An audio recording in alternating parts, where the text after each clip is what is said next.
Hello, this is H.G. Bailey, and welcome back to Let's Play Parasite Eve! Today, we're going to be heading to the Chrysler Building, and exploring it, and getting all the treasures, lots of way better stuff than what we could get in the main storyline. Also, since last time, I cleared Day 5 up to the no turning back point there. So I've gotten all the levels that I need. I also had like 30 tools left over. So I put them to use with a lot of the extra weapons that I had stored with Wayne to boost up my main weapon with, you know, anything that boosts attack power or range. Speaking of which, someone was asking me, H.C. Bailey, why don't you put bonus points into range of your weapon? So I decided to do that. I put about 60 points into my range, get it up to about 120 or so. I think that ought to be pretty good. The reason is not because I actually need the range for defensive purposes, but because having more range will increase the radius of my burst ability. So, yeah, and there's the rest of the stats of my equipment there. Armor is still exactly the same. Oh, well, I did put some bonus points into defense. Pretty much at this point, I'm going to dump everything else into defense. And one thing that I decided to do with the Chrysler Building here was put a little floor counter in the upper right of the video there, so that way you can tell what floor we're on. Because this place is pretty much the Great Crystal, except less death. All the floors are random, well, not all of them, but most of the floors are randomly generated. Now, early on, the enemies, yeah, they're going to be really, really easy. So, yeah, I'm just going to blast through them, move on. Even if you didn't have the junk machine gun, you'd still be blowing through these guys. I wonder if they intended you to go through here on day 1. Or day 2. I am lost now. I'm trying looking up my map here and trying to find out where I'm supposed to go. Okay, I know where I'm supposed to go now. Took me about half a minute there. Fortunately, I do have a map of the Chrysler Building. Even though the floors are randomly generated, each individual room or segment is not random. There's different formations for each floor. So all I gotta do is find the right formation for the floor, and then I'm good. Then I know where I'm going.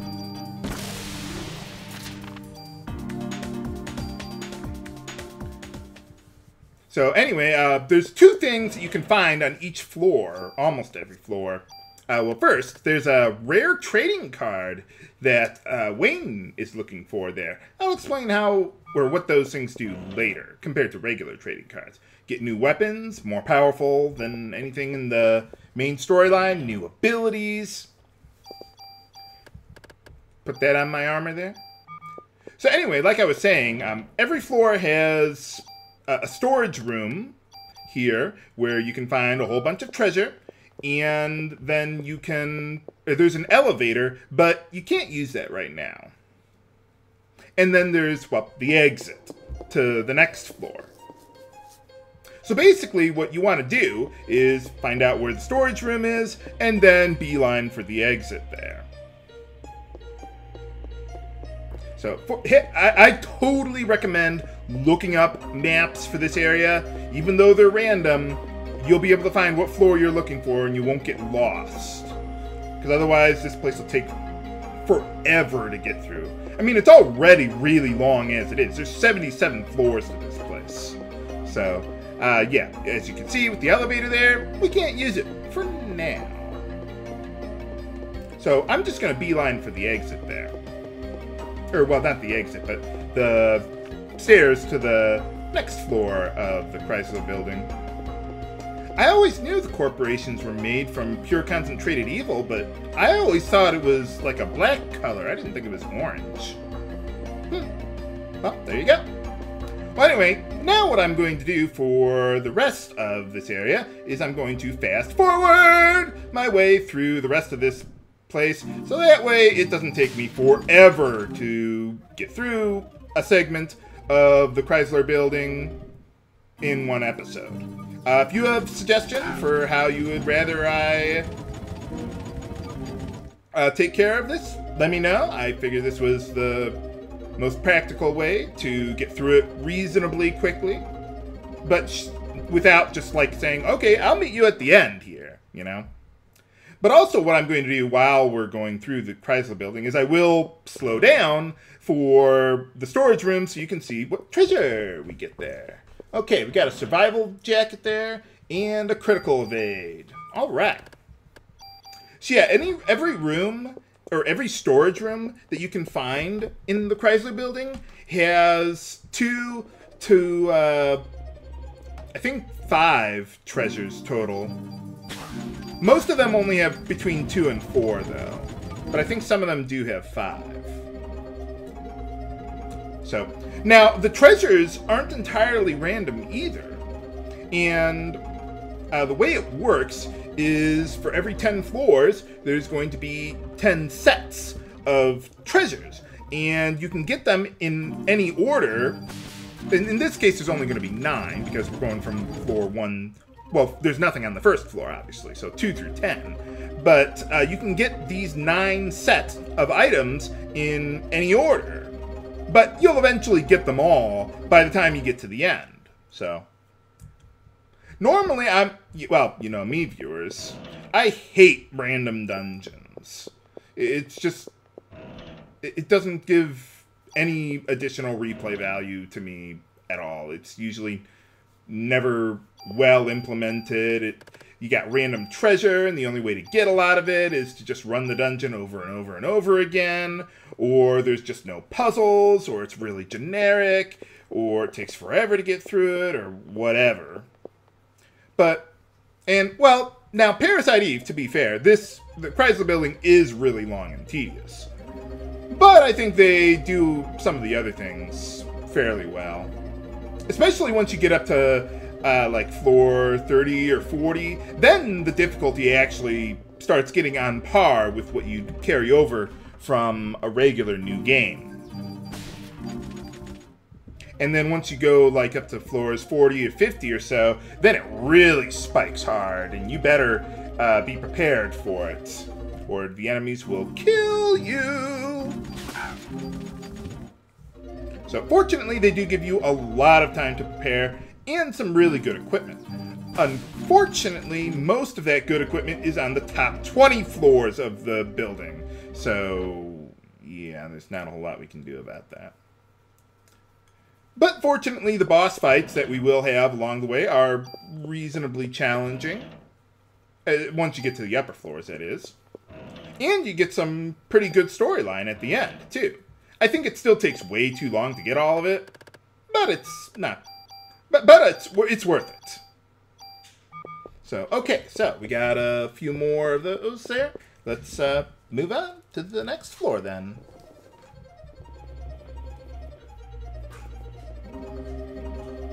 So basically, what you're trying to do when you're like when you're looking up the maps of the floor, what I try to do is go up until I reach an intersection, and then I'll stop and look at my maps, like here. Okay, I'm stopping. Okay, where do I go? I don't know. Now, in this case, I didn't know what direction to go in. I got lucky. I went left because, well, that's my standard rule of thumb. When in doubt, go left. So yeah, whenever you see me standing around for a few seconds like that, that's me looking at my maps and trying to figure out where the heck I'm supposed to go. Fortunately, now I know where I'm supposed to go.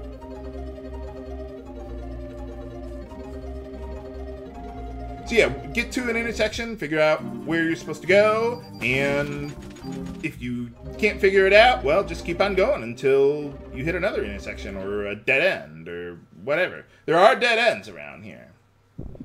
All the paths don't just loop around on each other, thank goodness. Well, for the most part, that is.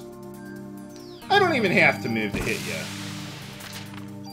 I can hit you from the other side of the screen. What is this, Disgaea? No, that's another game. But fortunately, now we got rid of that guy, we can get some pretty good stuff here. Oh yeah, one other thing I should warn you about with the storage rooms. The some of the rooms on the upper floors especially, the chests can have mimics in them, and they will kill you if you're not ready for them. Fortunately, if you have first strike, you might be able to shoot them and kill them before they can hit you.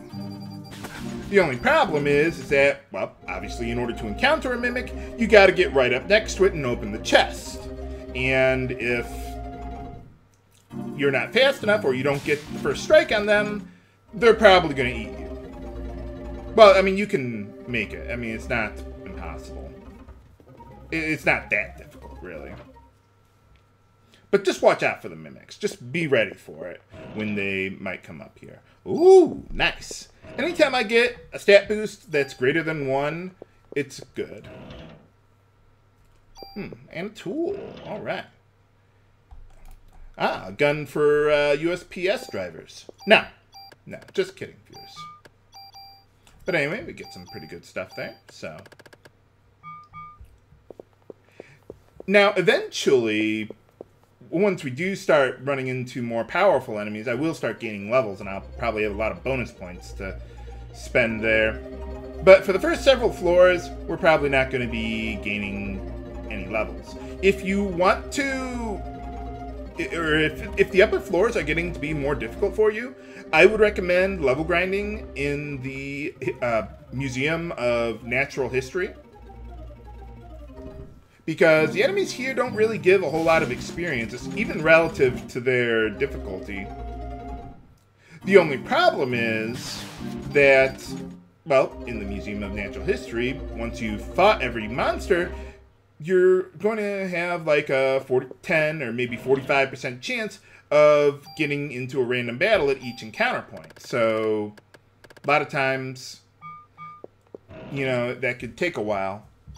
But I heard that, like, once you get past, like, level 38 or so, then your leveling just skyrockets for some reason. Like, you don't require nearly as much experience to gain a level. But, alright, so we got a new handgun, couple tools, new vest. Awesome. I just hope I'm not missing any chests in these rooms, because, well, the rooms are pretty dark. So, it's kind of hard for me to see where everything is. I do have the brightness setting on my TV turned way up so I can make sure that I can see everything, but well, when I'm recording this, I'm recording it at normal brightness, or, well, whatever the default is. I'm not adjusting it or anything as I have done in some videos in the past. But anyway, okay, so this will be the last storage room before the 10th floor, so. Well, the 10th floor has a storage room too, but I might want to think about using some tools on some of the new equipment that I found, because I'm not going to use it, so I might as well dump it into Mr. Fusion or something. Let's see. Nah, I don't think I need the P energy. Nah, don't need that, don't need that. Well, 2 more range. Don't have any other useful abilities on yet, so sure, why not? A little more range couldn't hurt. And let's see. Put that in there, get a little more attack. Don't care about the rest of the abilities. That ought to be pretty good. Alright, not bad, not bad. So, let's move on to the last floor of this segment. So basically, the way the dungeon works as far as like every 10 floors goes, once you get to the 10th floor, there's going to be a boss at the end. You kill the boss, you get a key, and then you can go all the way back. You can use the elevator and go all the way back down to the start. And you can save, and then you can come back and pick up right where you left off on the 10th floor. Just like the item world in Disgaea. I thought there was another game that did something like that with the random dungeon in it. Was that Lufia 2? Because, like, I know they had the ancient cave, but I forget how the exits worked in that. Like, I know you only carry blue items or something or other out of it. I don't know. Or blue chest items, that was it. Whatever, I don't know how the exits worked in that one. I forget. It's been years since I played that game. I should play it again one of these days. Not to LP, just for fun. But anyway, okay, so now we got to the last storage room, and I think I'm gonna slow down for the remainder of the episode there. But we do gotta kill this guy. I don't know what that is, but it's moving, and I'm gonna shoot it. Getting a little trigger happy. My old age. A little paranoid. Oh well. Oh yeah, by the way, the map for the 10th floor, or well, every 10th floor, is fixed. So that's the only one that's not going to be random of all of them. So there you go. I would think the treasures would still be in a random order.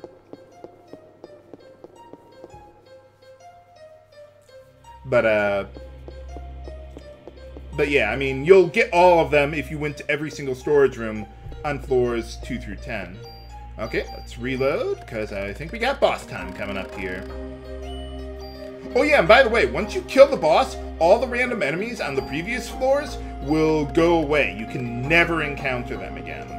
So, if you want to fight those guys for whatever reason, maybe you're a masochist, well, then you may not want to come up here for boss time. Whoa! So, the big spider. Just like the boss from day 4. Except I'm obscenely overpowered, and I don't have to worry about that. Alright, we get a Mr. Jency's exit from her. I mean, key from the spider. Why a spider would have a key on it, I don't know. But yeah, and all the music goes away from the previous floors, too. Oh, well. They change the music every 10 floors, I think, so...